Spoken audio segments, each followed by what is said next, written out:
Hello and welcome to The Power of Words. I'm Buck. Today I'll be reading chapter 10 of my first published novel, A Child Shall Rise, and the title of this chapter is Alone. If you haven't already watched the first previous 9, then go back and watch those first. So getting on now with chapter 10. James Nova looked at the useless blaster, then backed up in the direction Twitch had run off. His mind was in turmoil. Should he run off and try to track Twitch down to get his credits back? Should he continue searching around for a safer place for his family to hide and get some rest? Or should he just go back and make sure they were safe? Was staying in Old City the right choice to make? Or should they get out as quick as they could and take their chances with the agency finding them? Despite all these thoughts competing for space in his mind at once, there was one overwhelming thought that kept interrupting them all. Will I ever see Jared again? Clenching his teeth, James raised the blaster over his head and hurled it against the wall of the warehouse in frustration. I've got to get back to Janet and the kids. I can't lose them, too. Taking a few quick steps in the direction he'd left his family, James turned back and retrieved the seized blaster. If a Euphoria junkie can fool me with a broken blaster, maybe I can fool someone else. It appeared to James that flinging the weapon against the wall hadn't caused much more damage, apart from a few fresh scratches on it. Finding his way back to where he had left the hover car didn't take long, but he had been gone for over an hour. A lot can happen in an hour. That's the spot. That's where I left them, but where are they? A sense of dread began to build in James' stomach as he frantically looked around for any sign of the hover car. Maybe they had to get out of the area and are still close, waiting for me to contact them. Reaching in his pocket, James pulled out his comlink and punched in the 3-digit code for Janet's device. Nothing. No, James repeated as 1,001 different possibilities raced through his mind. He began looking around for any indication of danger or what might have forced Janet to decide to leave her husband behind, alone on the streets of Old City. As far as he could see, there was no one else around. No vehicles, no movement, no sound, nothing. Okay, don't panic. She probably just saw a mist head and freaked, and she'll be back soon to find me. There's no reason to assume something bad has happened to them. I'll just find a place to hide, and I'll wait. As James perched 15 feet up in the branches of a nearby orange tree, watching and waiting for his family to return for him, each passing minute felt like an hour. He knew all too well some of the dangers they could have faced in Old City, but there were also the unknown dangers, the kind he wouldn't let his mind linger on for even a moment. Come on, Janet, give me a sign. Anything to let me know you're all okay, James mused as he punched in the code for Janet's comlink for the 12th time. Still nothing. After more than an hour, James was still alertly scanning the streets, buildings, and fields within his view. He had to hope. He had to believe that whatever was delaying his family from coming back to him, that it was only temporary, and that they would find a way. He knew that for right now the safest place for him to wait was hidden in the thick foliage of this tree, but he was getting tired of waiting. He had to do something. He had to try. He was no longer concerned for his own safety, but only cared about getting his family back. Jumping down from the orange tree, James landed softly, moving quickly down the street in the direction their hover car had been facing when he left it. He figured that if something had spooked Janet into taking off, that she would have just punched it and driven straight as fast as she could for as long as she felt she needed to. So James walked for 3 blocks, looked down every alley and behind every tree. He then decided to turn and search the neighborhood in a 3-block radius, ending back where he had started from. Not finding anything, and still not getting through with his comlink, he decided to extend his search and expand in concentric circles. He knew that this was the most logical way to search for someone who had traveled in an unknown direction for an unknown distance. Rounding the corner of a large office building, James walked straight into 3 men and a woman who were obviously in the middle of a Euphoria high. One man was naked, except for the hiking boot that was on his left foot and the scarf around his neck. He just stood there, staring straight through James, with a silly grin on his toothless face, seeing whatever fairies that were dancing around in his mind. The other two men and the woman seemed to be dancing in slow motion to some unheard melody. They twisted and contorted their bodies while their mouths were moving, but no sound came out. It was like none of them even saw James, who, being spooked by the sudden appearance of these junkies, had pulled his blaster and pointed it in their direction. Quickly realizing that these four were too cooked to be any threat to anybody but themselves at the moment, James returned the blaster to his pocket and walked around the group to continue his search. Block after block he searched methodically, desperately, as the hours passed and the first hint of dawn was breaking in the distance.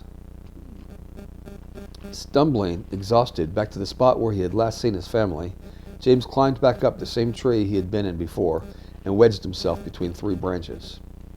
He needed rest, and at least up in the thick foliage, he would be very difficult to see from the ground below. He was physically tired, emotionally drained, and mentally worn out. He was having trouble focusing his mind on anything, and he could no longer keep his eyes open. Slowly, James drifted into a fitful sleep as day broke over Old City. 2.5 hours later, James awoke to a sudden noise. "Janet!" Sitting up quickly to look around, he nearly fell out of the tree. He couldn't see or hear anything at first, but then he heard the unmistakable sound of blaster fire. Turning to look in the direction of the sound, James peered through leaves and branches, seeing what appeared to be the end of a drug deal gone bad. He recognized the man firing the blaster as the dealer he had seen Twitch talking to last night, but he didn't recognize the man he shot, who was now lying on the ground, apparently dead. The dealer looked around cautiously, then ran over and began searching the dead man's pockets, removing a credit chip before running away and disappearing into the jungle of what used to be a park. Old City, James thought. It's everything I'd heard it was. Hold on, is that... Yes! About a meter from the dead man lay the blaster he had dropped as he had been shot. James leapt from the tree and dashed over to retrieve it. Aiming at another nearby tree, he squeezed the trigger, watching a bolt of reddish-orange plasma energy burn into the tree. Digging the old blaster he got from Twitch out of his pocket, he tossed it on the ground near the dead man and replaced it with his new operational blaster. I finally caught a break. But what now? Do I stay here and keep waiting, hoping Janet will come back? Or do I keep searching aimlessly? Maybe somebody saw my family and knows what happened to them. Despite the obvious dangers, James decided his best move was to find some of the people that called Old City home and start asking questions. Trying to keep hidden in the shadows as much as he could, he walked into the plaza area where he had first encountered Twitch and the mist dealer. To his surprise, there were dozens of people scattered throughout the large plaza. The woman closest to him was either passed out or dead on the steps of an office building. So he passed by her and approached a tall, skinny man dressed in dirty, tattered clothing who was digging through a heap of rubbish near an overfilled bin. Excuse me. Hey, buddy. Can I talk to you for a moment? The skinny man turned quickly from his rubbish pile and looked James up and down suspiciously. Are you one of them? I ain't got nothing to do with you people. I don't see nothing. Honest. The man clearly thought James was someone else, and he was scared. James thought quickly on his feet. No, I'm not one of them. But they told me to get some answers from you, and if I couldn't, they were going to come for you. The man became frantic, hitting the side of his head with the palm of his hand and muttering to himself, No, it's not me. You don't want me. I don't know nothing, man. Tell them I don't know nothing. Just answer my questions honestly. They'll know if you're lying, and they won't like that at all. Okay. Ask me. They know I don't know nothing. My first question is, have you seen a hover car around here since yesterday? Yeah, I saw it. Pretty lady and a bunch of little people out there. The man pointed to the general direction of where James had last seen his family. Do you know where they are? James asked quickly. No. Did you see anyone else around? Did anyone talk to them? I didn't see nothing. I don't know nothing. Talk to them. Ask them. They know everything. Ask who? Who knows everything? The man's eyes widened and he looked even more scared than before. You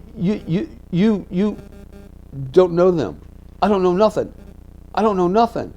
He began screaming at the top of his lungs. I don't know nothing. I don't know nothing.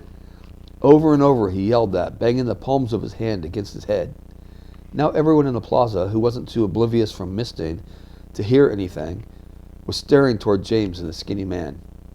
James realized he had been reckless in his approach to trying to find answers and had drawn way too much unwanted attention to himself. He decided to retreat from the plaza the way he had come. As he walked, he pondered what the skinny man had said, wondering if any of it came from reality or if it was all just the product of a mind tortured to soup by euphoria. I hate this place, James thought. There's not a normal, decent person in the city. And I brought my family here. And I left them.